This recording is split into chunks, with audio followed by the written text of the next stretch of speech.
Yes, good morning, good afternoon if you're in the other side, on the other side of the globe. If you're here in Asia, good morning to everyone.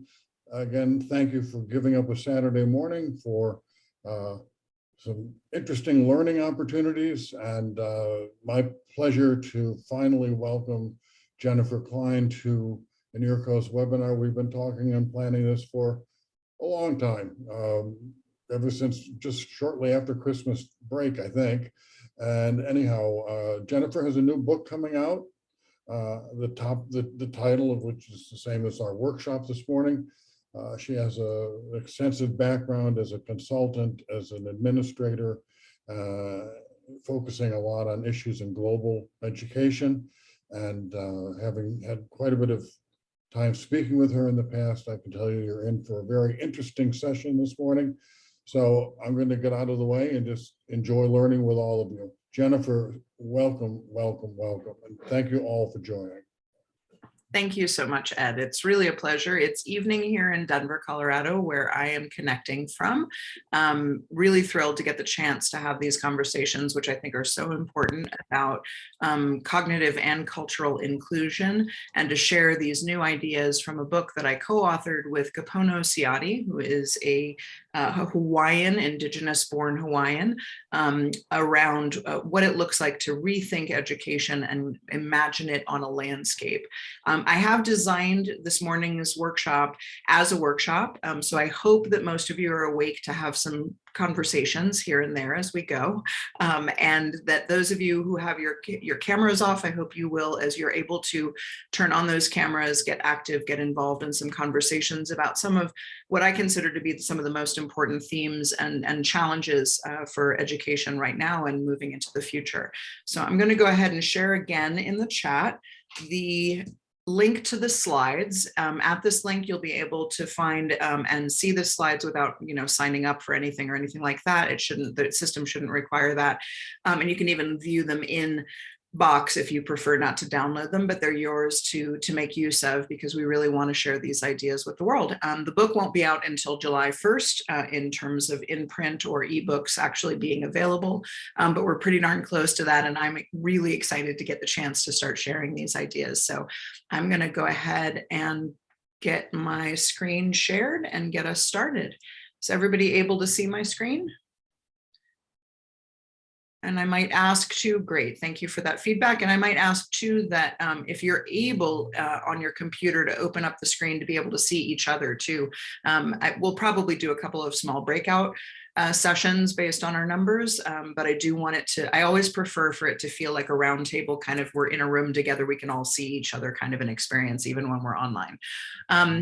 So I'll give a quick introduction of myself.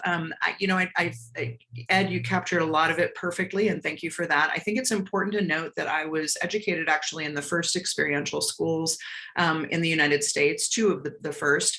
One was a small private school outside of Philadelphia called the School in Rose Valley, which was doing progressive student-centered learning starting in 1929, which I think is pretty darn impressive.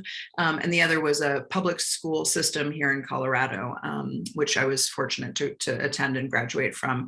Second alternative public school doing experiential education in the United States.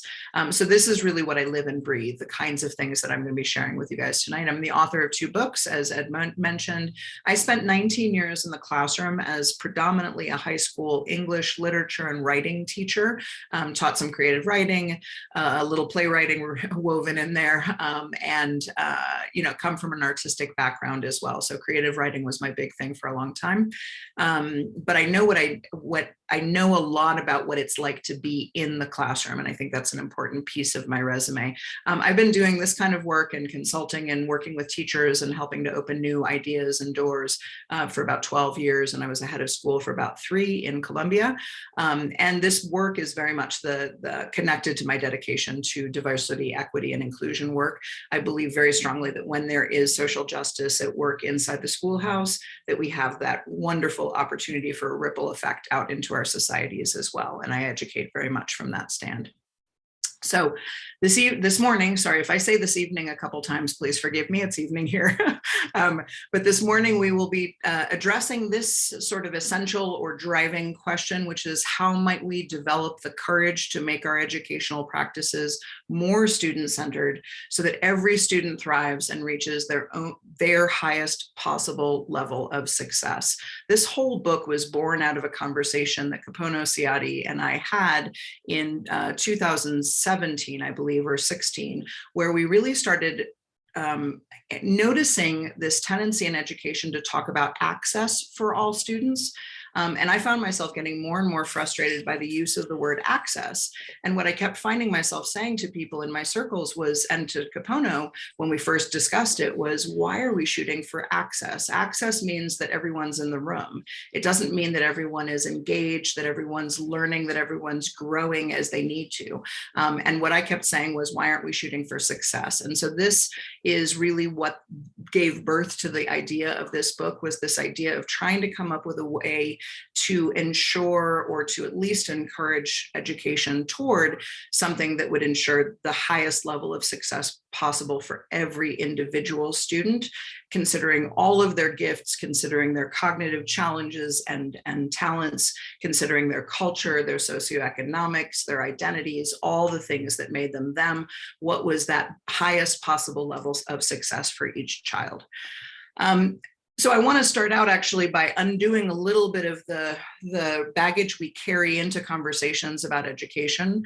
And I want to share this quotation from a book, a very recent publication by Richardson, Bathen, and McLeod, called Leadership for Deeper Learning, which I very much recommend. It's a really great book, a great collection of stories about schools where really wonderful things are happening. And one of the things that they write in the book is that right now, if we say the word school to people, a whole host of familiar images, feelings, and memories immediately come to mind. The biggest barriers to rethinking learning and teaching are our deeply embedded mindsets of what school looks and feels like. I tend to agree with him. I think we all have experiences. I'm really fortunate to be able to say that mine were very, very positive and very student-centered. I know that that's not true for everyone. And so I'm here this evening, or this morning, sorry, sharing some of the things that I believe we can do to get past those images of the past so that we can really move ourselves forward. I'm actually going to ground myself in a little bit of literature here too, if you'll forgive me for this, because I think I've always loved this portion from an essay by one of my favorite authors, Vladimir Nabokov. And it was a treatise on common sense and how dangerous it is to think in terms of common sense. So as I ask you to open your minds to the possibilities and to let go of some of those images of what school looks and feels like in the past, I really want to encourage you to sort of let go of common sense a little bit, because it can stop our creative process. And this morning, I really want to encourage you to be creative. Nabokov wrote, common sense has trampled down many a gentle genius whose eyes had delighted in a too early moonbeam of some too early truth. He goes on to say, common sense at its worst is sense made common. And so everything is comfortably cheapened by its touch. Common sense is square, whereas all the most essential visions and values of life are beautifully round as the universe or the eyes of a child at its first circus show. The landscape model really relies on this idea of getting back to that wide-eyed sense of imagination and possibility. And as I said before, to let go a little bit of the common sense, and I don't mean to suggest we're all going to just do crazy stuff now here, but what I am suggesting is that I think we need a little bit of nonsensical thinking in education, because we need to let go of some of those standard movements and some of those very rigid ways of thinking about education that we've been dominated by in the past. So I'm going to ask everybody to open up your chat and share a few thoughts right off the bat, right now, about this question that I'm posing here. So I don't know how many of you have worked with or seen a Y chart before, but my central, and this is a great tool you can use in class, of course, as well. And I'll be sharing a few strategies without giving away too much of the book, of course, today. But the question would be, when we envision an education that brings out the best in every student, what do we believe we should see, hear, and feel in the classroom and the schoolhouse? And the why chart allows us to use any question we might want to, right, as our base, and to ask that question, what do we think we should see, hear, and feel? So let's go ahead and do this as a group. Get your fingers ready, if you would, at the chat. And let's start with C. When we envision an education that brings out the best in every student, what do we believe we should see in the classroom and the schoolhouse? Tell me what you think. Take a moment to share your thoughts. Action, great word. Thank you, Braden. Very good word. Let's hear from lots of people. Engagement. Nice, Tia. Can you tell me what you think engagement looks like? If you're able to define that even a little bit more, I would love that. Student-directed classroom. Very nice, Fran. And again, I might ask you to dig even deeper. What do you picture when you say student-driven? Oh, this is great. I love it. David says, I believe we should see students engaged in and leading activities. Very nice. Leading is a really good word to use there. Miss Bay says constant humming or murmur of learning and chatter. I love that constant hum. I always used to say to people, my classroom will not be the quietest in the building, but that actually means that kids are probably very, very deeply engaged. Belongingness, that's a great word, milagrosa. And I wonder if you could also even further define what would that look like, right? But when students feel that sense of belonging. Jennifer sees excitement and curiosity. Andrea says emotional safety, absolutely, and that is a core tenet in this book. Students leading the learning, absolutely, and the word that we use in the book for this is protagonism, which is a word that's very, very common in Latin America, protagonismo, to describe the actions of students within their learning experience, but is not as common a word actually in English either. See, where are we here? Feel, we've got, let's see, a few others. Empowered in their learning. Very nice. Bodies leaning in. Nice. Very nice, Mr. Mack. Students making connections with each other, actively discussing and experimenting. Great. All right, let's move to feel. What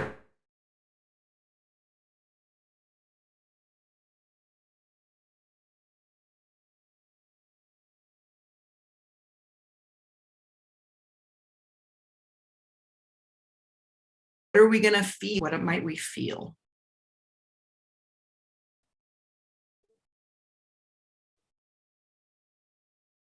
But my computer just told me my internet is unstable, so hopefully you heard me. What would we feel if we are in an education like that? David, oh, you feel energized by what's happening in class. Absolutely. As teachers, we feel energized by the kids' energy. Absolutely. Empowered, happy. Absolutely. That word empowered is an interesting one though too. And, we explore it a little bit in the book. Paulo Freire would say that empowerment suggests that we have all the power as teachers and we gift a little bit of it to our kids when we feel like it. I'm sure that you're trying to capture something bigger than that too when you say empowerment. I haven't quite found that better word yet, but it's a tricky word to use. But I understand what you mean by it as well, and I agree. Buzzing, motivated, inspired, great words. There'd be a feeling of comfort to support risk taking. Absolutely. And Tia says it too, right? Safety to make mistakes. Yeah, great point, David. There's something very empowering about the artistic process. I agree with that. Fran, to feel a psychologically safe environment. And that's really essential. We talk a lot about safe spaces and brave spaces in the book as well for this kind of work to be deeply inclusive, psychologically safe environment. Yeah, student agency and protagonism are the words that we use the most in the book, Jennifer, for sure. But it is a challenging one. And one of the publications we pulled from actually talked about this idea of rightful presence, which I thought was a really interesting idea. It comes from the research on sanctuary cities, which were cities, particularly in the US, that housed refugees at different times in our history. And rightful presence suggests that it's not just that we've given them the gift of being there, right? But that we actually, they have an inherent right to be a part of this and to be actively involved in their own education. All right, what might we hear? One more minute of thoughts from you guys. What might we hear when we envision an education that brings out the best in every student? Hear critical thinking, exploration, problem solving amongst the group, new ideas and approaching. Very nice, David. Questions, positive feedback. I'd love to hear a lot of yes and. That's a phrase that I'm learning not to say yes but anymore, and to really focus on yes and, because it really tries to create additional space for learning. We might hear laughter. Thank you, Ed. We might hear curiosity, lots and lots of questions. Anything else that we might hear? Encouraging words maybe too, right, among students. And of course, the ability to give and receive feedback without it being taken badly, right? To really be able to work with kids in a way that helps them to get to their highest level possible. Yeah, cooperation among students, their ability to listen to each other. That's very well put. All right, perfect. So this is exactly where we want to go. I'm going to give you guys 1 minute now to, you can write it down or you can just think for a moment and then we'll come back. I'm just going to give you a minute to think about this, but I really want you to reflect a little bit on your own experiences in education. How inclusive and personalized were your own experiences in school? How did your education impact you as a human and in terms of your practices and as an educator? I guess I'll give you 2 minutes to think about this right now. I should probably have some background music for you or something, but please do write some thoughts about this if you are willing. And of course, later on in the shower or when you're, washing your dishes or whatever, I hope you will continue to reflect on it. But I'll give you just a moment first to think now.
You have 15 seconds left to wrap up if you're writing.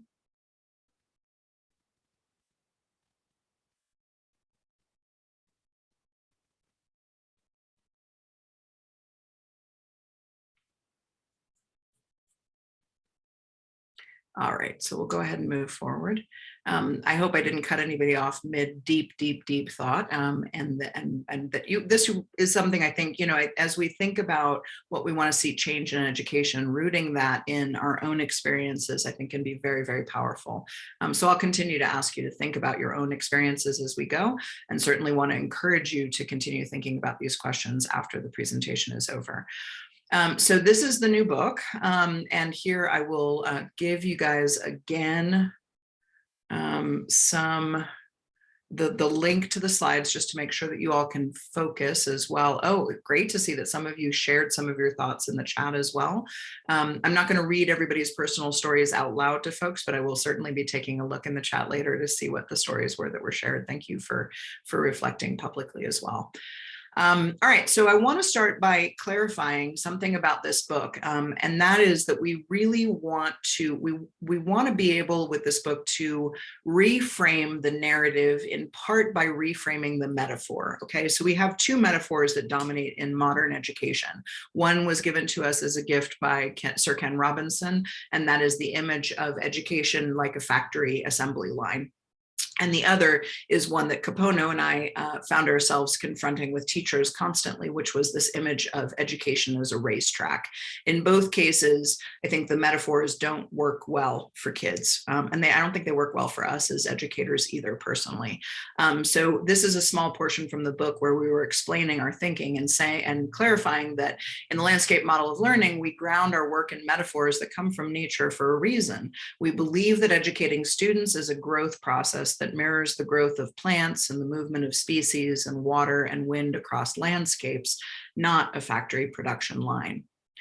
So when I want to spend a little time on this image of the racetrack, because Kapono and I definitely found ourselves even more in love with that as the opposite of the landscape.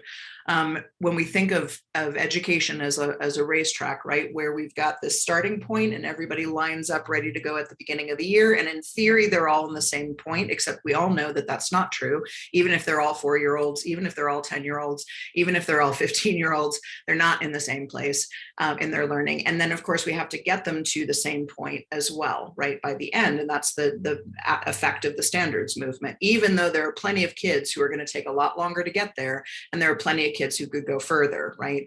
The reality is that it feels very much like a racetrack to us and to our students. So on a racetrack, here are some of the things that we have discovered tend to happen.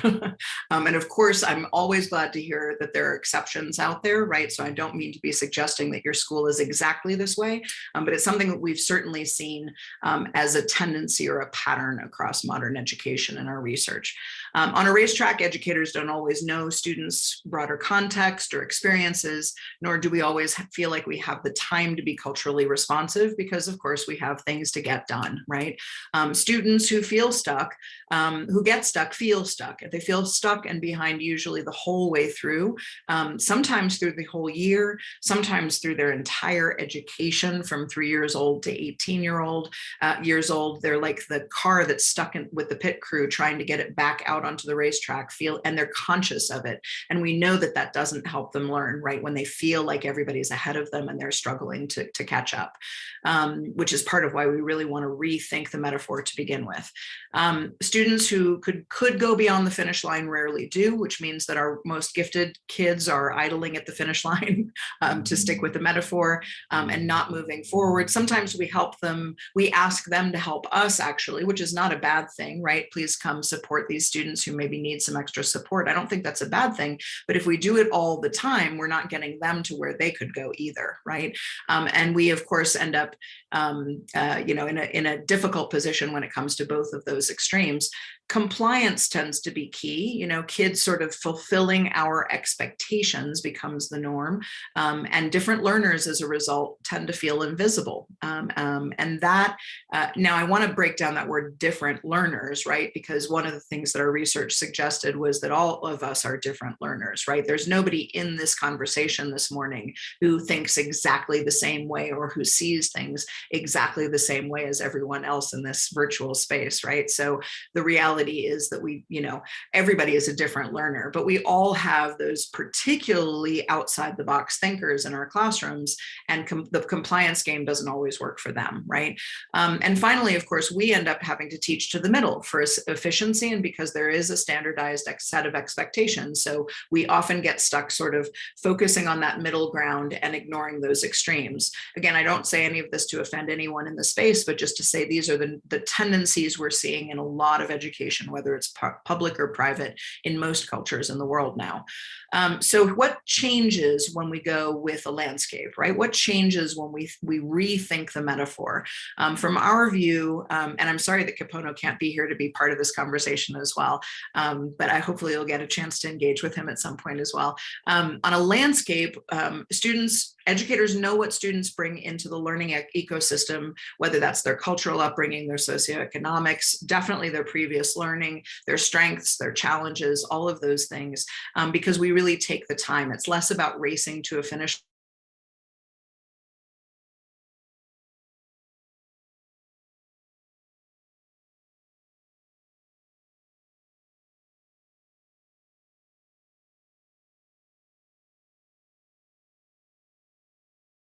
line, and so we really or behind another. It's simply the reality that they are where they are, right? And that is a really powerful shift for our educational thinking.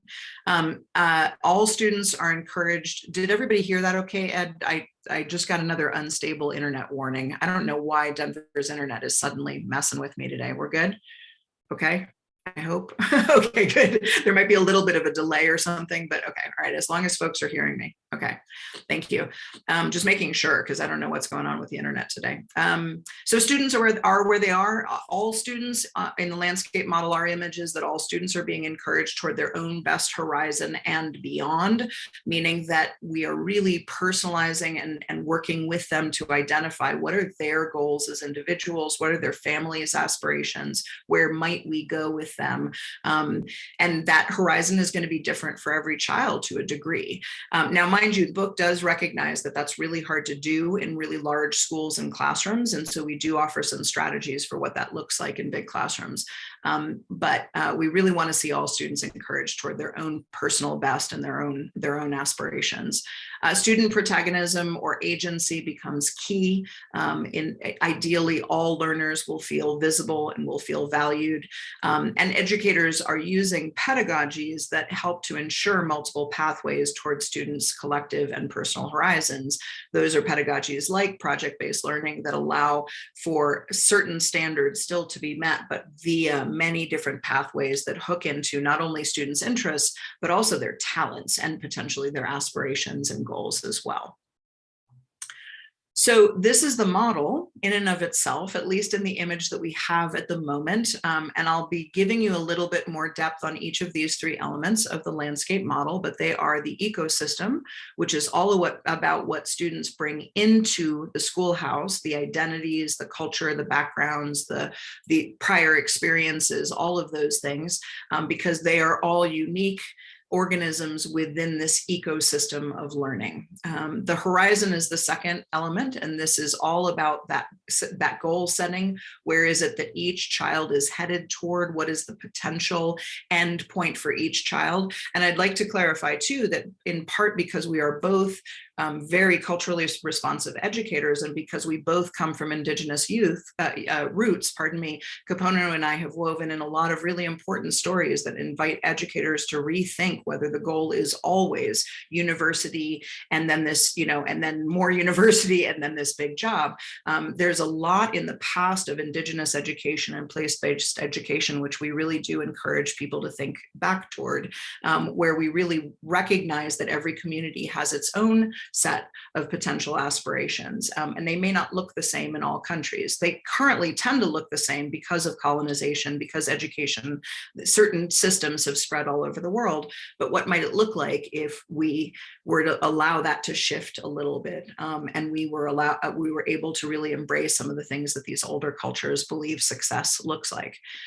And then finally, we have the pathway, and this is all about how we create those pedagogical structures that allow us still to meet the standards, but that allow students to meet their own personal goals along pathways that, as I said before, connect into their talents and their interests and who they actually are, right? So we believe that these three elements together allow for amazing things to happen for students. I think given the fact that a lot of you are participating by chat, we might actually do these not as breakout rooms, but as a whole group, since we have a relatively small group here today. And so unless it gets unmanageable and I start to feel like we need to make some smaller spaces, if you guys are okay with that, I think we'll do it that way for the three activities that we have. So the first is the ecosystem. Just to go a little deeper into the language of the ecosystem as an element. Understanding a student's identity and broader context allows educators to understand where students are positioned on the landscape so they can leverage strengths and avoid assumptions based on culture or other factors of identity. One of the things that we found in the reading that we did and in the conversations we had for the book was that actually assumptions based on culture are a major impediment or boundary obstacle is the word I'm looking for, to doing right by all kids. I think we've heard a lot over the last decade about implicit bias, and I don't know how many of you have had the opportunity to do trainings in that and to learn more about it. But it's shockingly real. One of the things, I'm laughing only because I don't know what else to do, right? It's not because I think it's funny. Some of the things that we read about, physical attractiveness impacts grades, right? Like, I would hate to think that that's the case, but the studies all show that it's true. The same behavior from a white boy and a boy who of African descent, a Black child, will be seen completely differently. The white boy is having a bad day. The Black boy is disruptive and often penalized. These are the reasons that we don't see as many girls in science. There are so many layers to this that it's kind of staggering. I don't want to go into all the stories that we heard in the course of our interviews, but we've included quite a few of them in the book, and they're pretty staggering how much that can impact. The most famous one is the first African-American astronaut who Mae Jemison, who was going, they were doing going around and saying what did they want to be when they grew up in kindergarten, and she, a little Black girl, wrote, stood up and said, I want to be a scientist, maybe a doctor, and the white teacher's immediate response was, oh no, honey, you should just be a nurse. That's good. I think you mean you want to be a nurse. Fortunately, Mae Jemison was not stopped by that teacher, but we've got hundreds and thousands of stories of kids who are stopped in their tracks by those kinds of perceptions from the educators who work with them. So one of the exercises, we offer 11 strategies for each of the elements, and this is one of them. I'm going to encourage that we actually do them a little bit. And I think you can draw them if you want to in your notebook, or you can just contribute something into the chat. Anybody who might want to speak is welcome to. So I'm hoping that some of you are familiar with this image. This is the iceberg of culture. This is an image that comes from 1970, although this image itself is probably newer than that. But the original idea of the iceberg of culture was developed by Edward T. Hall in 1970. And it was basically a parallel between culture and the iceberg. That basically what he found was that very much like an iceberg, what we consider to be culture, that's visible culture, it's only about 10%. That's what we see on the surface, right? That's people's dress, their customs, their behaviors, their traditions, things that we can easily observe by looking, by tasting, by touching, right? That's why often in schools we do, those big international fairs, and we share food, and we wear traditional dress, because those are accessible elements of culture, right? But as I discussed in my first book, that's just what's on the surface, right? And Edward T. Hall invites us to notice that 90% of what we call culture is actually hidden beneath the surface. So if we want to get to know students well, we have to figure out strategies that allow us to dig much deeper into the attitudes, the beliefs, the perceptions, the priorities, the assumptions, the values that they have grown up with, right? Those are much deeper elements of culture. So we encourage this as an activity actually to be done with students. And what I'm going to encourage you to do for a couple of minutes now is to think about your own iceberg and share with us in the chat, what are some of the things that people see on the surface, and what are some of the things that you think might get missed about who you are that are beneath that surface when it comes to your culture. I'll give you a couple of minutes to think about that and share your thoughts in the chat.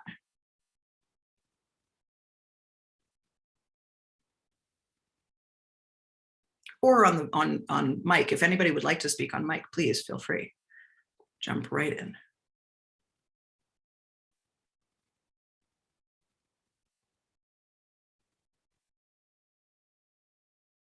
Thank you for that, Greg. So this is what we see on the surface. What else might be lying beneath that surface then?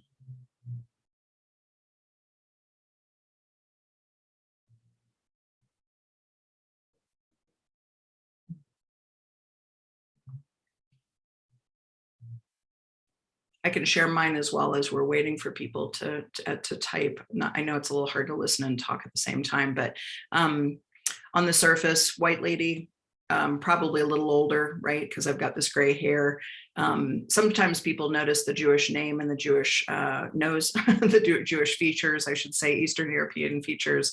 But what lies beneath the surface for me is that I don't practice Judaism, though those are my roots 100%.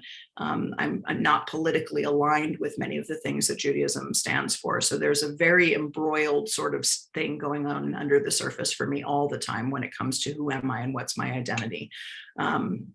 And I think that's something that people generally miss about who I am. Greg says, under the surface, then, yeah, compassionate co-conspirator. I love that term. Very nice.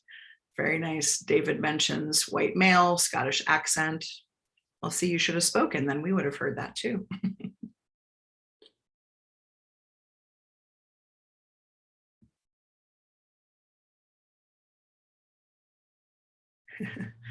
Well, good question, David, maybe not. Fran says surface, white, privileged, educated. Absolutely. And I'm very curious to hear what you might describe as things that are not as visible as well. And thank you for sharing this. I know that I'm asking a pretty darn personal question here, which is why I was willing to as well. Tia says, explicit, how I dress, tend to be very formal. Implicit, concern around equality and fairness at work. Very nice. Very nice. And that is an element of culture. Actually, in the book, I also say to the reader that, or we share with the reader that if students sometimes will say, I don't have a culture, right? I'm not from anywhere interesting. I think what they mean is I'm not exotic, and they don't quite know how to answer the question. And so it's important with the kids, if you're doing this with students, first of all, to create choice about whether they share or what they share, right, from their own icebergs. Give them time to really draw it on paper, right? But I think it's very fair to say that culture is also what happens inside your home, right? So it's not always something that's easily named. It might be more like, when I'm sick, my mom always makes me mac and cheese, and that's part of the culture of my family. And that's just as important as anything that somebody else might share. All right, so a couple of others here. Jessica says, surface would be Mexican when looking for a job. People doubt my ability to speak English when I'm actually fluent and grew up as a third culture kid. Absolutely, Jessica. Thank you for sharing that. So that's another one where the accents come up twice now too, right? The way that accent can create impressions, right, that are very often incorrect or incomplete, right? Because there's so much more to it and to who you are. Thank you for sharing that one. Fran, internal is an advocate for inclusion and more representation in teaching faculties. Very nice. Something that people, and I want to encourage you to fly that flag, right? And share that a little bit more on the surface then too. Don't hide these big ideas for sure, because they're important. Kath says, surface Asian, subtly loud.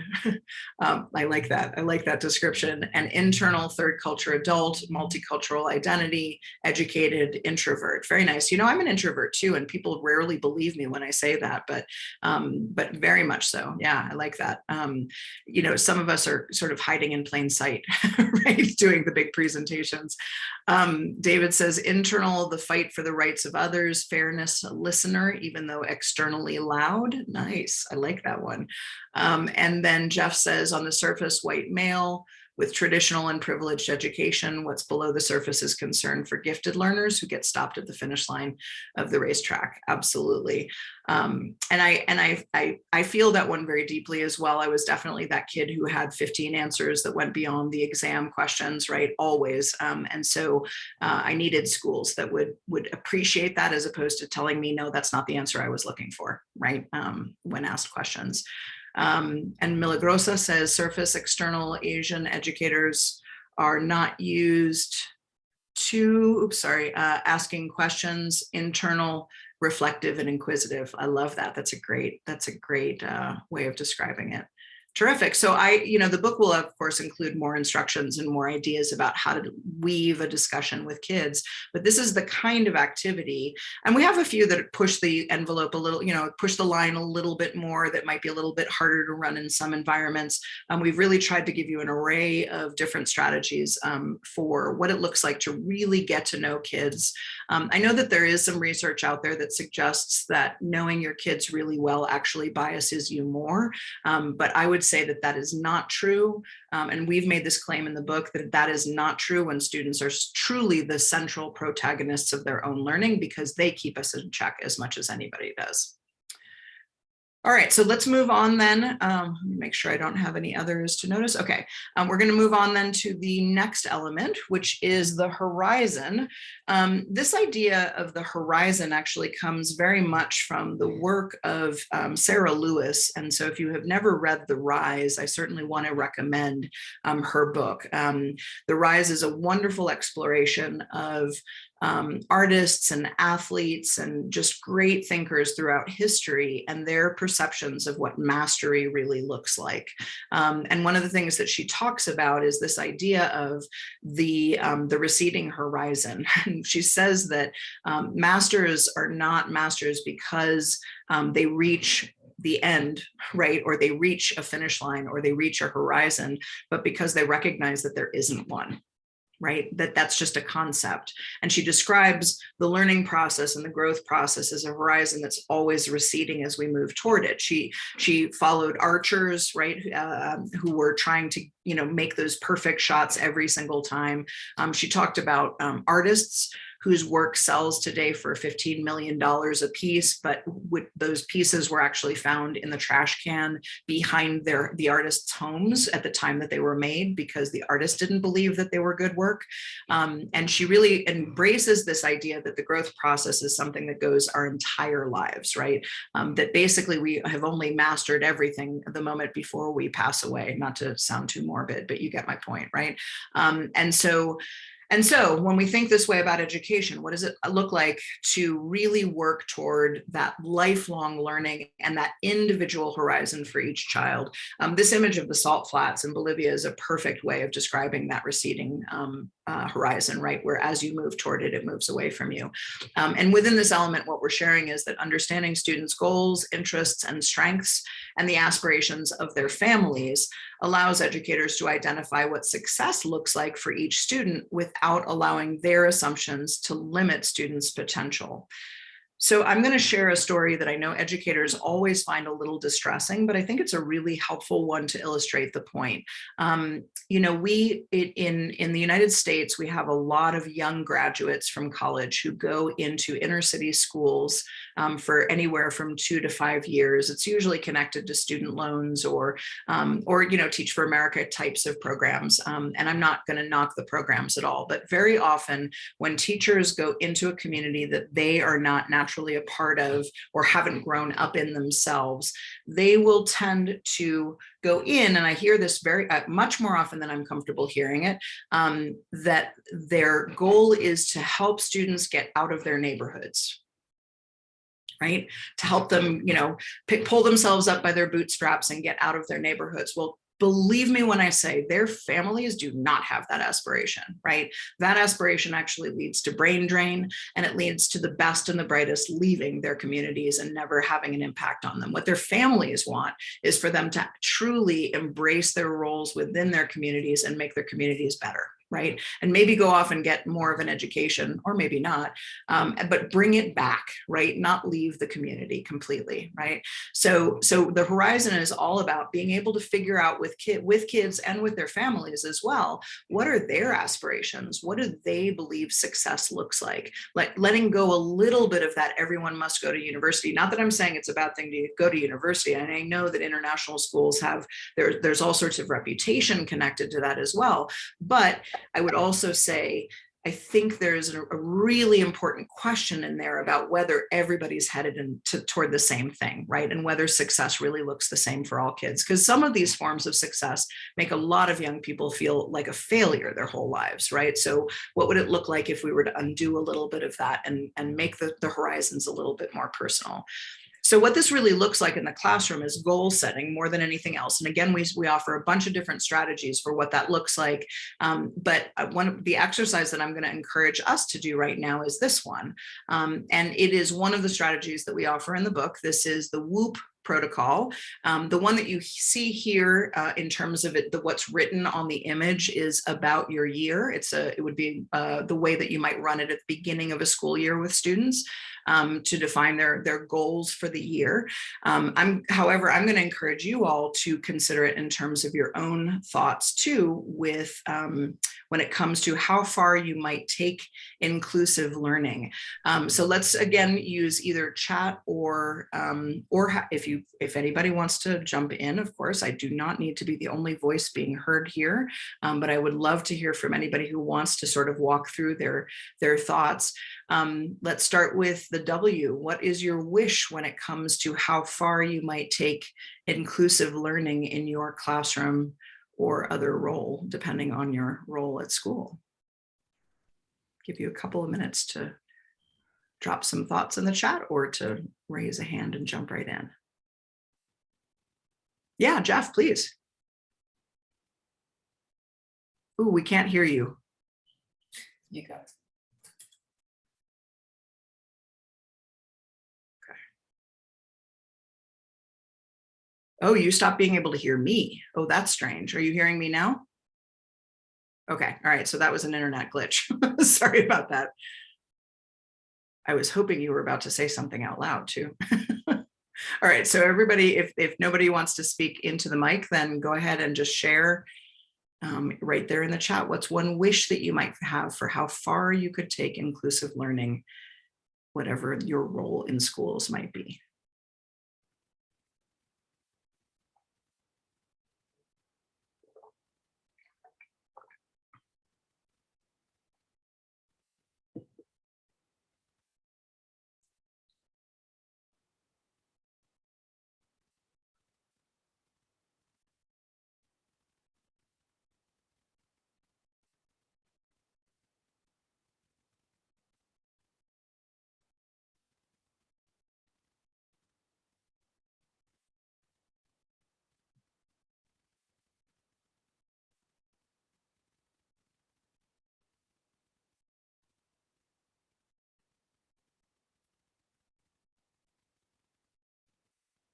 All right, Fran, thank you. So to begin dialogues with my students about inclusion and also respecting their countries and family culture and values. This is a challenge for me, but I think about it often. I love that wish. Thank you, Fran. And as we see some others, you can start to think about the next letter, which would be O, outcomes, although I think you hit on some of it right there. David, sorry, let me make sure I'm not missing anybody. So Tara says, my goal would be for everyone to feel comfortable in the learning space. I think that's a really good goal. Comfortable, welcomed, a natural part of it, all of those good things. Kath, as the teacher librarian, I would love to provide books that represent our students, our community. We're getting there, but need more. You know, Kath, reach out to me at some point. I collected tons and tons of titles for a while, particularly in relation to global educational work. And I'm glad to share some resource sites and lists with you if you'd like. I think it's a long journey, and I'm sure you have tons of good resources, but if I can ever help, please feel free to reach out to me. Because as a big reader growing up, I think that's a really important one. Yeah, okay, I see your thumbs. Good, thanks, Kath. It reminds me back to Chimamanda Adichie, right? And the danger of the single story. If we grow up only seeing the world through somebody else's cultural perspective, how do we understand ourselves, right? So I'd be glad to help you with that. David says, I am working to use more Taiwanese indigenous work as points of entry to Taiwanese culture. Wonderful. That's a really important piece. And those are small steps, but they're really important steps, right? To be able to make use of some of these works, these indigenous ideas, oral traditions, old stories, right, to help students enter into a culture. Tia says, I wish to get more support with differentiation, want to ensure all students get proper support and access to whatever resources that they might need. Absolutely, that's a really important one for inclusive learning. Jennifer says, wishes to not categorize students as EAL or autistic or late bloomers. I love what you're writing. And this aligns perfectly with what I was saying about the landscape too, right? Versus the racetrack. everyone has value, and I wish we actually saw it that way each day, that the various gifts children bring are noted but celebrated, not looked at as an issue, right? It's not that we have to put up with these differences, it's that we have this rich opportunity because of the differences in our spaces. Oh, you would like that list of books too, Fran? Yes, let me see what I can do. I'll see if I can get something to add then after the webinar to share. I think some of my links are a little outdated. I still have a site with tons and tons of reading lists from different libraries around the world, library services, but some of them are probably outdated. So let me see what I can put together for you guys. Jennifer says, an outcome that all gifts that children that all the gifts of all the children are being valued. Absolutely. Jeff said, I think we're moving on to as well to outcomes. Jeff says, wish for the classroom that all feel comfortable with the curriculum, the wish to make our 4th grade culture unit dig deeper below the surface. Absolutely. Good to hear that. And also extend learning and learners. And David says, yeah, I think we often make assumptions about language ability. Thank you for that note, David.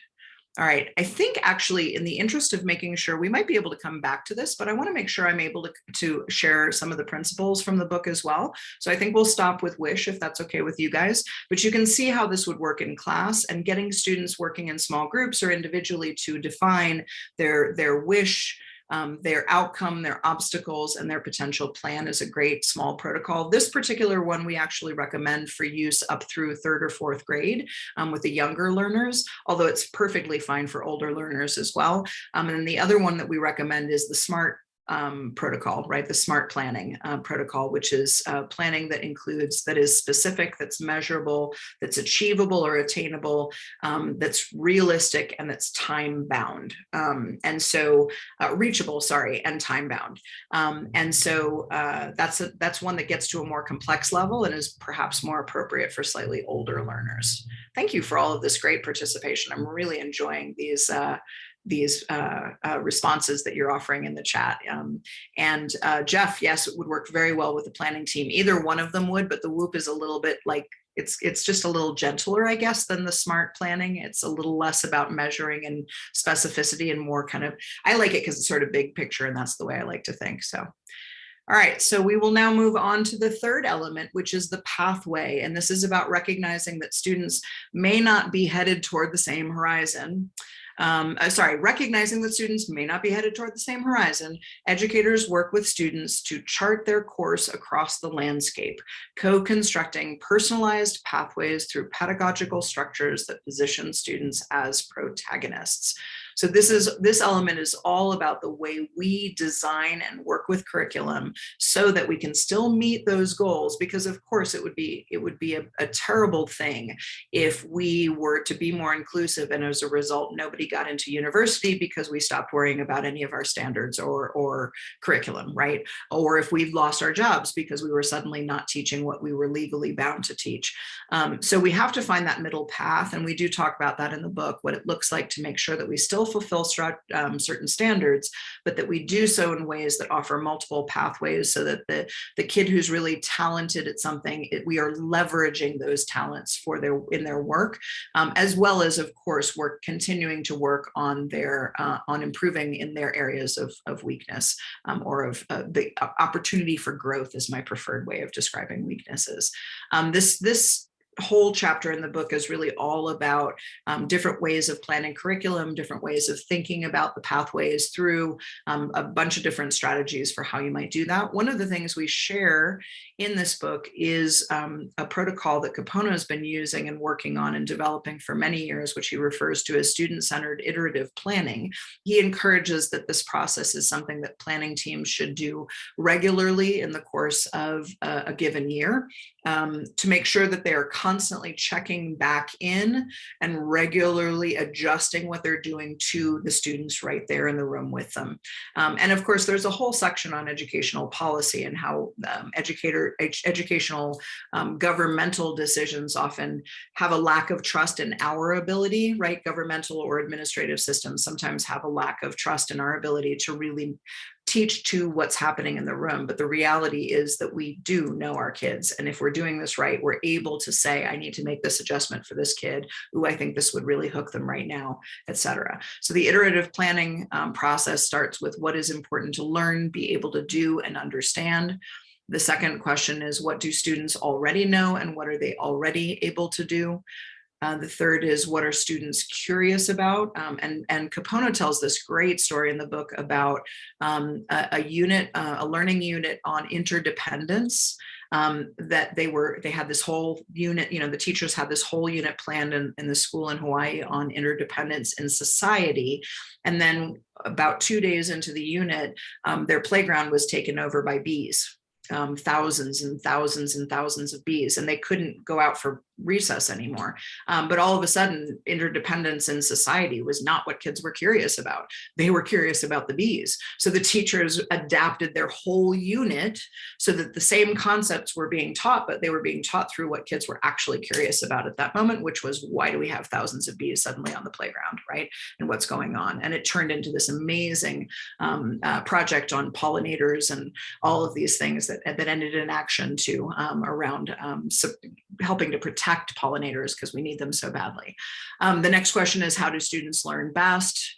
The next one is, how will we know what students learn and how they grow? That's the assessment piece. And then the last is, how will we respond to what students have learned and where they still need to grow? So this is a great cycle. And of course, there's more information and there are sub questions for each of these categories that we share. I'm going to encourage, I think in terms of time, we can probably do both of these. Or actually, maybe I might even ask that you choose one and we can have a conversation about both, so that not you all don't feel like you have to answer both. But the first question is, how well do the current systems in your school or classroom allow students to take different pathways through their learning? What are the strengths of those systems now, and what would you like to improve?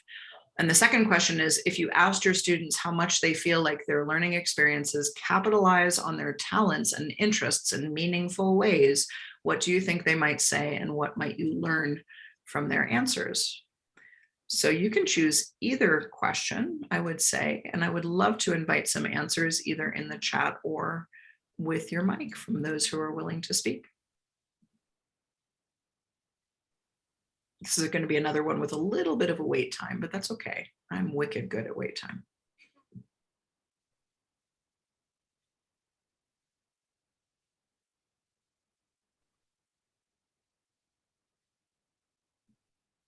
Oh, David's already got one up. Thank you for sharing this. I'm going to read this while other people are thinking to themselves. Thank you, David. One strategy I have regarding the pathway is the central curriculum and then a choice board for each unit of learning. So students can work toward the standards and also explore other areas of the subject matter using choice boards to help self-direct learning goals. Students are also able to contribute to the choice board. Okay, that last part is really important, right? Because otherwise it's very tightly controlled choice. What age group are you teaching, David, if I can ask? Because I think a little bit more control over choice is good in the younger years. And I like that idea of the board, but I also love the idea of you putting less on that board and kids putting more on that board, potentially. But I may be misperceiving. Yeah, please share. I teach middle school through high school. Okay. And then to contribute on the table talk as well, I feel the system that I'm working in is very limited in pathways, up and through middle school especially. They only get to really choose what they want to do when they get to the grade 11 and 12 area, when they're choosing AP or IB diploma program. And if you actually ask students mostly what they're doing and what they're choosing, it always relates back to the parents' expectations of where they should be going to university. So for a theatre person, in my time teaching theatre at this current school of 4 years, I've had one student manage to convince their parents to let them go do an acting degree in the UK. So you know, it's hard, but one thing that I would like to see change is in the system I grew up in, when you get to grade 9 in the American curriculum, you choose 5 subjects. You've got your 3 core subjects, but then you can specialize there to take either the GCSE or the standard grade as it was in Scotland. And then you can then further streamline that yourself when you go into the grade 11 and 12 for the higher grade or the A level. I'd like to see more choice at earlier ages for students. For sure. I agree with you completely. I think, you know, I worked with an administrator actually at a school in New York who ended up being one of the first independent schools in the United States to throw away the AP courses completely. And it was because of a student coming in to choose her courses for senior year, and how her admissions or her guidance counselor, I should say, kept finding himself having to say, well, but you want to go to that university, so this is the choice you have to make. And by the end of the conversation, the kid said, well, I don't seem to think I'm hearing many choices. It doesn't sound like I actually get to choose, because you've already decided what I have to do these things, right? And he realized she was completely right. And the next year they started undoing the AP curriculum from what they were teaching, because there was a danger in that he recognized. Even though AP courses can certainly give students an amazing advance in terms of their university experience. And again, I know it would be irresponsible of us to make it harder for kids to get into the university of choice, but trust me when I say there are plenty of schools doing it differently and still getting kids into the university of choice, right? So yeah, a lot of choice to explore who they are, to figure out what they're interested in. It's so important. All right, Fran, you said we focus more on conceptual understanding and approaches to learning skills. Therefore, students have much more choice and agency, especially with assessment. That's wonderful to hear, Fran. And it's encouraging to know. I mean, I know that there are great schools all over the world who are doing this right? So I would never want this book to come across as a supposition that there aren't, right? So that's wonderful to hear. And when you make, and that's one of the points we make too, is that when you make the curriculum or the scope and sequence based more on concepts than, like in the case of interdependence, right? If it's based on the concept of interdependence, rather than you have to memorize all these things about government and systems, then you have this incredible opportunity for flexible learning that really connects with what the kids are interested in. Tara says, and I'm an IBDP history, TOK and EE. I know most of those acronyms. You got a lot of them in there. I think I know most of them. T educator, and we only have an IB pathway or high school diploma, doing exactly the same thing as the IBDP without sitting IB exams. Yeah, I've tried to introduce the IBCP, but each time I submit a rationale, it has not been accepted by administration. Well, for what it's worth too, Tara, you know, in this new book, I don't know if any of you have seen the newest book from Ken Robinson, which is, I mean, it was really his deathbed work. It was written with his daughter and ultimately finished by his daughter based on the conversations that he had with her over the years, and particularly over the last 2 years, 2 months of his life. But one of the things that he says is, even if you can only make small changes in your own classroom, it matters for those kids, right? So even when we can't change the whole system, if we can do little things in our own spaces that make a difference, we've just made a difference for those young people. And that is absolutely worth doing. Tia says, same here, David. I'm teaching IBDP. Man, these acronyms are killing me, people. Although I wouldn't want you to write it out either. I get it. I'm teaching IBDP, business management, and it's a very popular subject because most of our parents have family businesses, right? So they're kind of headed into that same career as their parents, or there's an expectation that they will. David is agreeing as well. And it's not necessarily a bad thing for them to choose business, but I guess that my question would be, if we asked the kids, would that be what they were truly interested in, or was it simply what they feel is expected of them? I certainly know I've created a little bit of conflict in a few families over the 19 years I was in the classroom, because I really encouraged my students to follow what they wanted to do, and to live lives of purpose and connected to who they were and what mattered to them. So, you know, I'm comfortable with having created a little bit of conflict at home, because it ensured that students were able to do what they believed mattered to them. Well, thank you for these insights, you guys. I really appreciate it. I'll keep watching the chat in case folks, we do have another contributor. Thank you, Jennifer. I often think about the child who doesn't want to write. This is so difficult in a school. So art and handmade things like building is a great way to show their learning. Wonderful, absolutely. And that's an element of they're still expressing what they know, but they're doing it in a different way, right? Collaborative learning is amazing. Hands-on is too important. Research supports this. We need to follow students' ideas more. Absolutely, Jennifer. And, you know, Yang Zhao talks about the fact that, or often has talked about the fact that, you know, once we're adults and we're not in school anymore, we are never expected ever again to be good at everything.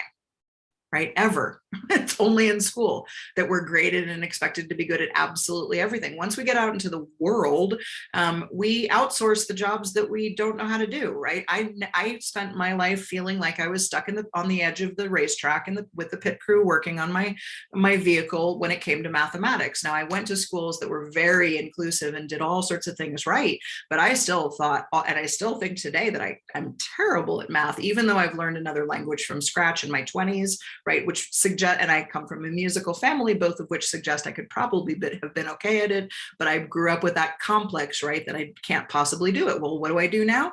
I hire an accountant to do all my math for me, right? The reality is that I'm a writer and a thinker and a speaker, and I do what I do well, and I don't have to be good at everything, right? And the same is true for our kids. But again, school requires that they're supposed to be, right? So it's a terrible conundrum that we've created for our kids that is not healthy, unfortunately, when these kinds of conflicts happen.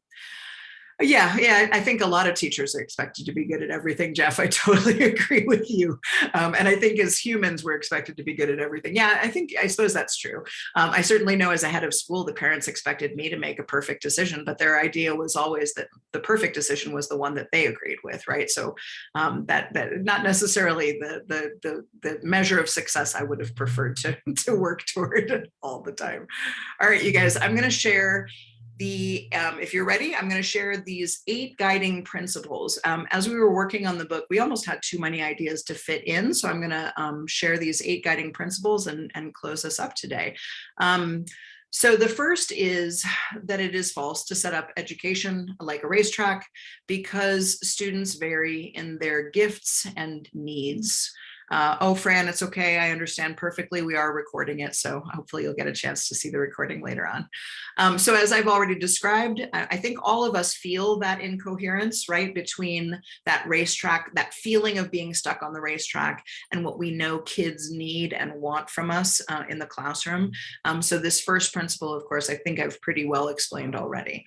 The second one comes from the zone of proximal development, which I'm sure that all of you are familiar with.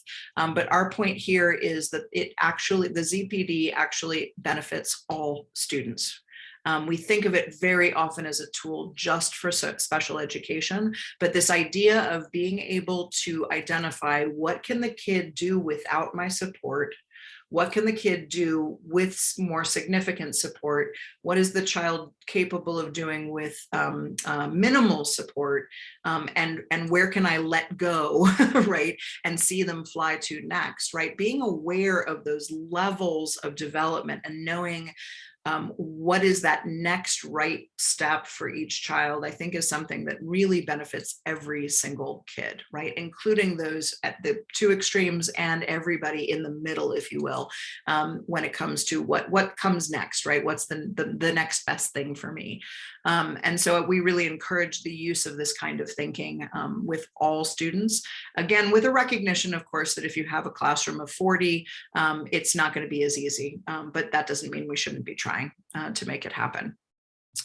The third principle is that inclusive prosperity requires a shift toward consistent asset-based thinking and relationships.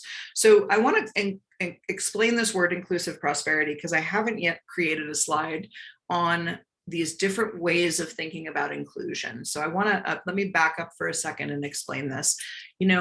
20 years ago, 30 years ago, we started using that term diversity, right?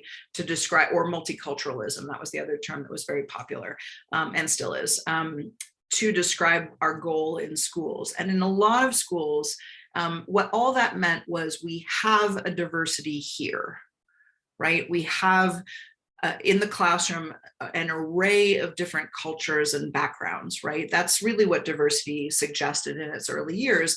Pretty quickly, we figured out we need more than just for them to be at the table. We have to figure out then what that looks like and what that means and what we're going to do with the fact that we have this array of students at the table.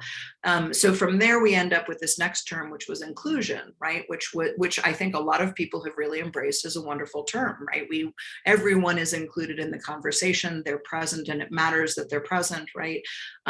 However, a lot of more recent research is suggesting that the word inclusion is really problematic. And the reason is because it suggests that there's somebody with the power to include or not. It's like saying, I built the house and you're allowed to come in, right? Which means that I still hold all the power.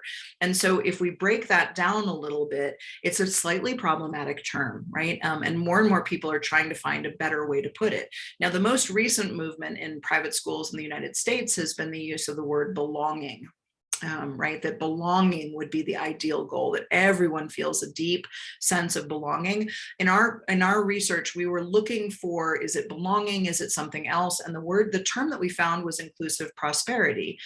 This is a term that actually comes from the world of investment, if you can believe that, and stock markets and all of that. And it has to do with the division of profits. But we met an educator who had used it in relation to education. And what he said was inclusive prosperity is a community where we all benefit when we all succeed, right? Where we don't just include, but we work together toward the best, the prosperous, the most incredible possible outcome for every child, right? And that was a really important way of shifting our thinking about inclusive prosperity. So Kapono and I jumped right on that. And then this third point is inclusive prosperity requires a shift toward consistent asset-based thinking and relationships with our students. We want to make sure that we're not that teacher who tells Mae Jemison that she'll be a nurse, right? We don't want to be that teacher who tells Martin Luther King that he is a terrible orator and should never be a public speaker. These are stories that we've heard through the years. What does it look like instead to really focus in on what every child does really, really well, on their assets, on who they really are, and again, to leverage those assets and relationships to help to get them to where we believe that each of them can go. And again, I think relationships can't be underestimated. I'm sure you all would agree that our connections with kids allow us to motivate them toward even the hardest tasks. So the next principle, number 4, is that student-centered educational practices are key to guaranteeing student protagonism and multiple pathways for learners. I'm a big fan of project-based learning. I know a lot of folks who really like problem-based or design thinking as well as another way to think about that. There are a lot of different pedagogies out there that can work. I just was speaking with an educator in Mexico who's opening a new school who's obsessed at the moment with phenomenon-based education, which just gave me all sorts of things to read over the weekend because that's a new concept for me. Passion-based projects, all sorts of things, whatever it might be, whatever whatever that ideal pedagogy is in your environment, we really are talking about being able to establish structures that ensure that we're still meeting those standardized expectations, but that we're doing it in the way that feels personal. And I would also say too, that I keep saying personal or personalized. For us, it really is a bit of both, because personal would mean that it's carved by the student, right? That the pathway is carved by the student. Personalized means that we have carved the pathway as the teachers to personalize it for the kid. And I would say the ideal is a combination of both, right? Where they're involved in figuring it out and we're involved in guiding them along the way as well, so that we ensure that they're reaching some of the goals that we have to reach as well. Hope this is all making sense. Please jump into or interrupt me in the chat if you have questions or anything. I think we will have some time at the end for questions as well. I think I'm doing okay on time. So number 5 is critical pedagogy asks us to examine and challenge the dominant theory and exist in a reality that accepts multiple lenses. So At the moment in the United States, bringing this particular slide in may be quite polemic, but I think in the big picture of things, what we're talking about is not that big an argument to have. Really, what we're asking of folks is to recognize that the way we perceive, for example, success, as we discussed at the beginning of the conversation, is based on a dominant set of theories that come from the dominant cultures, meaning the cultures that have organized and that manage education. And that amazing things can happen for kids who are not part of that dominant culture when we question this and when we allow it to go away a little bit, when we allow there to be a reality in which the dominant theories are true for the dominant cultures, and there are a lot of other ways of thinking about education. I think this is particularly pressing for marginalized cultures, and I'm not talking about any one in particular, because all of you are teaching in different cultural contexts too, right? And you may or may not be teaching students who would describe themselves as marginalized if they're teaching attending a really nice international private school. But that question of their identity and who they are, critical pedagogy, pedagogues like Paulo Freire and Bell Hooks have really invited us to recognize the power of accepting multiple lenses, multiple realities, multiple ways of thinking about student success and achievement. And I think we can do a lot by doing a little, meaning I don't think we have to, create a revolution in our classrooms in order to be able to move the needle a little bit, at least for kids, so that we're really accepting and recognizing the backgrounds that they come from and what success might look like for them. Number 6 is that when learning is purposeful and vigorous, students enjoy their education and learn much more deeply. I think there's a false contrast that's set up, or a false paradigm that's set up in education that suggests that if students are suffering, they must be learning a lot. I don't think teachers necessarily think that way, but I think parents often do, unfortunately, especially those with very high aspirations for their kids. And so it's supposed to be a struggle on some level, right? I saw a lot of that working in South America, this sort of dominant belief that if my kid wasn't coming home and doing 6 hours of homework, the school must not be teaching them well enough. When in reality, when kids are really enjoying what they're doing and they're coming into school happy and they're going home happy and they're running into the classroom faster than they're trying to get away from the classroom, that's actually when we see the deepest and most meaningful learning. So I'm a big fan of happy kids and purposeful, vigorous education. And I'll spend a minute on that word vigorous in a couple of minutes. Number 7, it is possible to personalize learning and still ensure success on more traditional measures of that learning. If there's one thing that I'm sorry about in terms of my own upbringing and my own education, it's that I didn't get practice with those kinds of tests, right? I didn't have grades. My transcripts were 50 pages of narrative that I wrote, a living document about all my learning over many years of education. And of course, I got to the end of high school and discovered that there weren't a whole lot of schools that would accept 50 pages of transcripts and no grades or grade point average or rank or any of that. The problem was further exacerbated by the fact that I had taken the PSATs and bombed them because the kind of education I had did not translate into high PSAT scores. And so my advisor and I came up with this, well, and also my brain didn't lead to that, right? Still, I struggle with tests, even if I know the material really well, because I think of 15 answers that aren't on the test, right? So as a divergent thinker, it was always a big struggle. So my advisor and I actually came up with a brilliant plan, and I got into Bard College by writing my entrance essay about why I refused to take the SATs and why they did not measure anything about who I was as a learner. So I never took the SATs and was still able to get in. However, that should have been a little easier than it was, in my opinion, right? I think there should have been a clearer pathway at that school that would have set me up for university, since I knew that was what I wanted, right? And so I do believe in this middle path where kids have mostly very authentic experiences, and once in a while we give them experiences that are more like those standardized measures, right?